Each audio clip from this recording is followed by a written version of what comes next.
ایک کویشچن یہ کیا کہ عورت اور مرد کی نماز میں کوئی فرق ہوتا ہے کہ نہیں؟ تو چند فرق ہوتے ہیں فقہ حنفی کی روشنی میں عرض کر رہا ہوں کہ پہلا فرق تو ہے تکبیر لگانے کا، کہ مرد جو ہے وہ کانوں تک ہاتھ اٹھاتا ہے، عورت جو ہے وہ سینے تک ہاتھ اٹھائے گی، بس زیادہ سینے تک ہاتھ اٹھائے اور پھر سینے کے نیچے اپنے ہاتھ کو باندھ لے۔ بعض نے سینے کے اوپر کہا ہے، لیکن بہتر ہے تھوڑا سا سینے کے نیچے اس طرح ہاتھ باندھ لے عورت، کیونکہ عورت کو سمٹ کے فقہ حنفی کی روشنی میں سمٹ کے نماز ادا کرنی چاہیے۔ رکوع میں فرق یہ ہوتا ہے کہ مرد خود پھیل کے رکوع کرے گا اور سختی کے ساتھ کرے گا، یعنی اس کی ٹانگیں بالکل سیدھی ہونی چاہیے، ہاتھ میں بینڈ نہ ہو، بالکل سیدھے ہاتھ ہونے چاہیے، انگلیاں بہت زیادہ کھلی ہونی چاہیے اور پھیل کے کرے وہ، یعنی بہت پاؤں نہیں پھیلائے گا لیکن اچھی طرح اکڑ کر،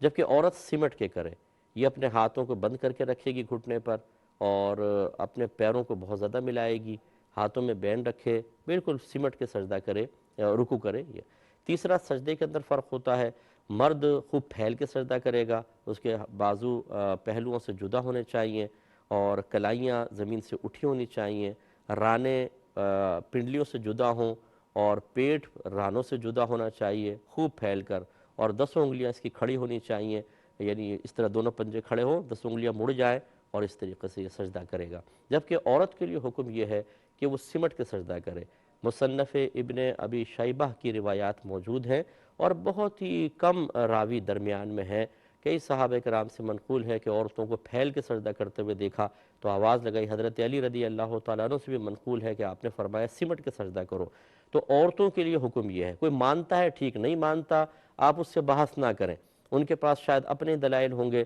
ورنہ آپ عورت کو مرد کی حیت میں سجدہ کرتے ہوئے دیکھ لیجئے، شرم و حیا بالکل نظر نہیں آئے گی، جبکہ ہمارا مذہب اسلام شرم و حیا کی تلقین کرتا ہے۔ پھیل کے سجدہ کرنا زیادہ سے زیادہ سنت ہوگا اور سنت ہے،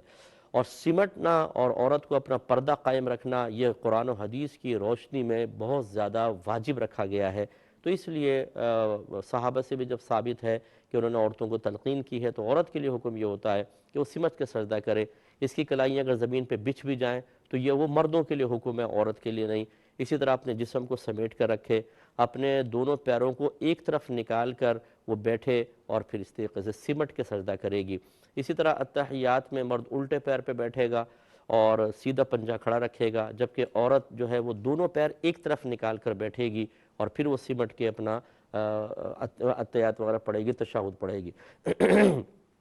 آپ غور کر لیجئے گا، ایک عورت پھیل کے بالکل مردوں کی طرح نماز پڑھ رہی ہو اور ایک اس طریقے سے نماز پڑھ رہی ہو، آپ دیکھیں گے کہ شرم و حیا اس عورت میں زیادہ نظر آئے گی، اس میں کم نظر آئے گی۔ تو یاد رکھیں کہ ویسے تو شرعی احکام جو نبی کریم صلی اللہ علیہ وسلم بیان فرماتے ہیں وہ مرد عورت دونوں کے لیے ہوتے ہیں، لیکن جب خود صحابہ کرام علیہم رضوان بعض احکام میں عورتوں کا استثناء فرما دیں تو پھر اس میں فرق پیدا ہو جاتا ہے اور فرق کرنا ہوتا ہے۔ تو اس لیے جو آپ کو بتایا اس پر عمل پیرا ہونا چاہیے۔